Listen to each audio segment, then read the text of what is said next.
Pada tahap ini kita akan coba untuk membahas bagaimana cara pembuatan project sebuah aplikasi Android. Jadi sebelum kita membuat sebuah aplikasi, kita harus membuat project terlebih dahulu. Untuk membuat projectnya pun tidak terlalu sulit ya. Sebelumnya kita harus buka dulu ya aplikasi Android Studio-nya ya. Dengan cara mengetikkan biasa di start menu, lalu kita ketikkan Android Studio, atau misalnya Anda menambahkan shortcut di desktop juga bisa klik 2 kali Android Studio. Setelah terbuka, maka Anda akan muncul dialog seperti ini ya. Dialog ini adalah dialog pertama kali kita membuka Android Studio. Nah, di sini untuk membuat project baru Android, kita bisa mengklik di bagian sini ya, Start a new Android Studio Project.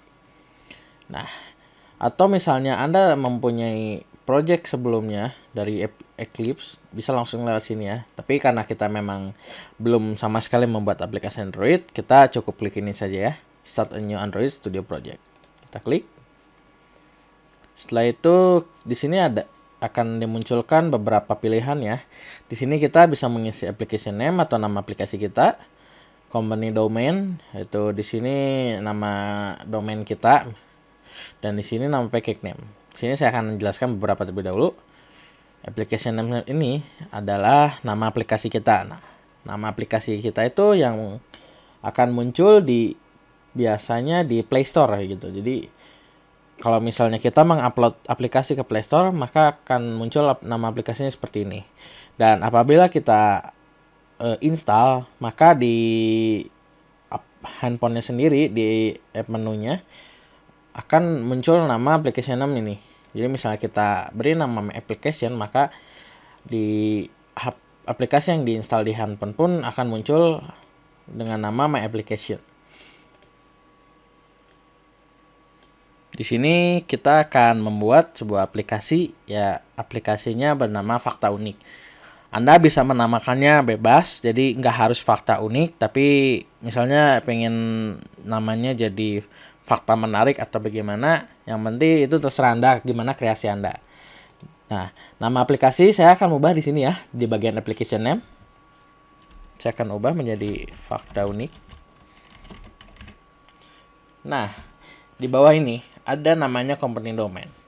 Company domain ini bisa dibilang kalau misalnya Anda punya domain, itu bisa menjadi pembeda dibanding aplikasi yang lain. Jadi misalnya Anda membuat aplikasi Fakta Unik, mungkin ada orang lain yang mempunyai Fakta Unik juga gitu. Misalnya Fakta Unik buatan Galih atau Fakta Unik buatan Galih yang lainnya misalnya. Nah, untuk membedakan, maka Anda harus mengisikan ini company domain. Di sini Anda tidak harus mempunyai domainnya. Ini hanya sebagai ini aja gitu, sebagai penanda lah. Karena saya sendiri punya domain, saya bisa mengisikannya di sini galihpratama.net.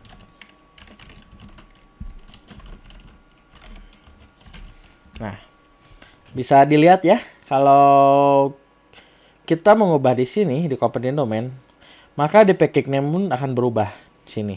Dan bisa dilihat mungkin terbalik ya, net.galihpratama.faktaunik. Misalnya saya ganti jadi com, karena memang saya punya domainnya yang .com ya.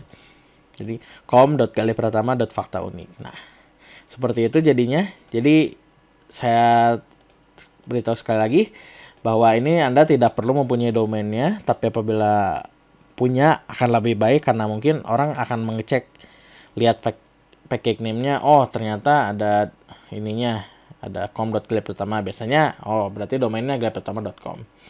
Nah, package name sendiri ini bisa Anda ganti tanpa harus mengikuti application name dengan mengklik edit ini ya. Nah, kalau apabila sudah selesai, misalnya tinggal klik down saja, itu terserah. Tapi ya saran saya sih nggak usah diganti gitu kalau misalnya nggak terlalu ini gitu. Seperti ini. Lalu selanjutnya ke bagian project location. Project location ini adalah di mana project kita akan disimpan gitu. Project ini akan disimpan default di folder home Anda. Jadi di komputer Anda mungkin Anda punya nama yang berbeda. Di sini saya mempunyai username-nya Sirenai, atau mungkin Anda namanya Galih, berarti Berarti di posisinya di C user sekali. Nah, ini bisa dipindahin ya. Anda bisa pindahkan ke desktop atau gimana. Terserah, itu terserah Anda. Tapi untuk saat ini saya tidak akan memindahkannya, akan saya bawa di sini saja. Selanjutnya kita klik next.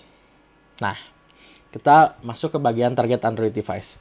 Di sini kita akan mengecek device Android mana saja yang akan kita target. Nah, di sini ada tulisannya, ada phone on tablet, ada Wear, ada TV, ada Android Auto, ada Glass. Nah, di sini kita akan hanya membahas untuk phone on tablet saja, karena untuk yang bawah sini ini sudah berbeda ya.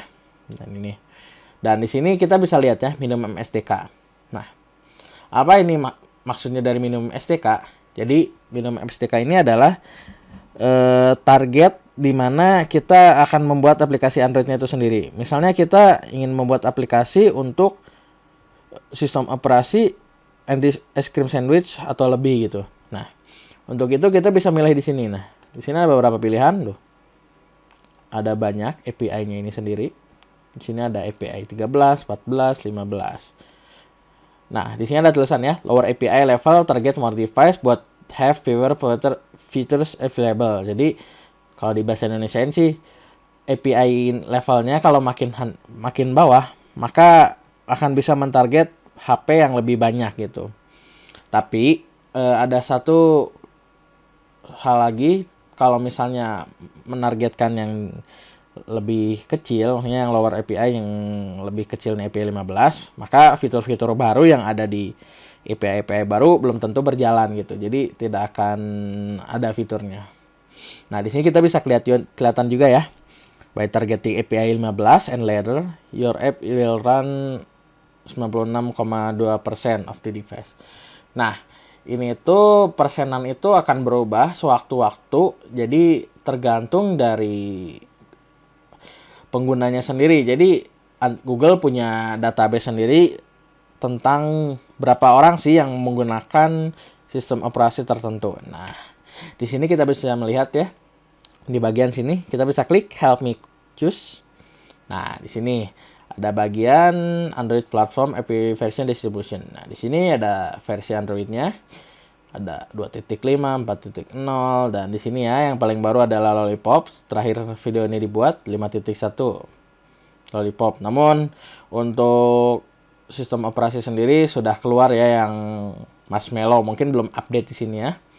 Nah, di sini kita bisa lihat ya levelnya 10, 15, 16, 17 sampai 21. Nah, ini API level ini nih. Kita harus perhatikan ini sebelum membuat. Dan sini ada tulisan cumulative distribution. Nah, di sini kalau misalnya Anda mentargetkan Gingerbread, nah ini presentasenya akan sangat besar sekali, 96,2%. Namun, untuk saran saya, Anda cukup mentargetkan ini saja dari ice cream sandwich. Karena kenapa? Karena hampir semua aplikasi yang ada di Play Store kebanyakan sudah mentargetkan di atas es krim sandwich. Karena handphone yang bertipe Gingerbread sudah mulai ditinggalkan dan sudah mulai jarang gitu. Biasanya handphone yang terbilang handphone murah pun biasanya sudah mempunyai sistem operasi Jelly Bean gitu. Dan handphone saya yang dulu juga mempunyai sistem operasi es krim sandwich. Jadi mungkin cukup gitu, nggak perlu sampai Jelly Bean atau KitKat gitu. Jadi cukup sampai sini saja. Namun apabila Anda ingin membatasinya hanya ke Jelly Bean, itu nggak jadi masalah. Cuman kembali lagi ke target device yang Anda ingin targetkan ya. Sini juga bisa dilihat beberapa API yang bisa kamu gunakan. Di sini ada banyak ya. Nanti mungkin akan saya jelaskan sebagian. Karena kita membuatnya dasar, jadi kita nggak akan bahas semua. Karena kalau dibahas semua akan panjang ya. Akan saya bagi ke beberapa modul. Nah, seperti itu. Dan untuk detailnya Anda bisa klik di sini ya, tentang versi Android. Cukup segitu. Di sini kita akan pilih ya. Saya akan biarkan saja seperti ini. Nah, untuk ini halaman selanjutnya Anda bisa memilih beberapa template yang sudah tersedia. Sini ada banyak, ada blank activity, empty activity, dan yang lain-lainnya. Nah, fungsi dari template ini adalah memudahkan Anda. Namun karena di sini kita akan membahas dasar, kita tidak akan langsung menggunakan seperti ini. Untuk awal-awal kita akan bahas bagaimana cara membuat layout sendiri menggunakan XML dan desain view. Jadi untuk pertama-tama kita cukup pilih ini saja ya. Empty activity untuk kita jadi istilahnya bisa menambahkan langsung gitu. Seperti itu. Dan di sini kita bisa menambahkan activity baru. Di sini kita bisa beri nama seperti ini atau mungkin Anda ingin mengubahnya yang lain gitu. Tapi saran saya ubahlah nama activity ini sesuai dengan fungsinya.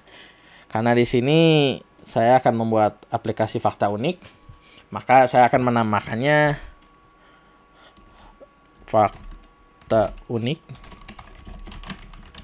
Nah, activity. Jadi sebisa mungkin nama activity Anda bisa jelas gitu. Tanpa, jadi jangan hello world activity, itu tidak menjelaskan apa itu activity-nya. Jadi seperti itu. Setelah itu kita langsung saja klik finish. Maka Android Studio akan membuat projectnya. Nantinya akan ada beberapa proses. Nah, seperti ini.